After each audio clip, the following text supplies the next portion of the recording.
হ্যাঁ, এর এই তো যে অল্প আমি সামনে কিছুক্ষণের রাখলাম মধ্যে, হ্যাঁ হ্যাঁ সামনে এগুলো রাখলাম কোরবানি হয়ে যাবে।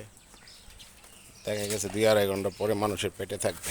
হ্যাঁ এই যে আরেকটি, এই গরুটি মাশাআল্লাহ, কালারটা খুব সুন্দর। এটা হাসলি সহ 83। আবু আদর করব এটা তো আব্বু লাথি মারে। আদর করি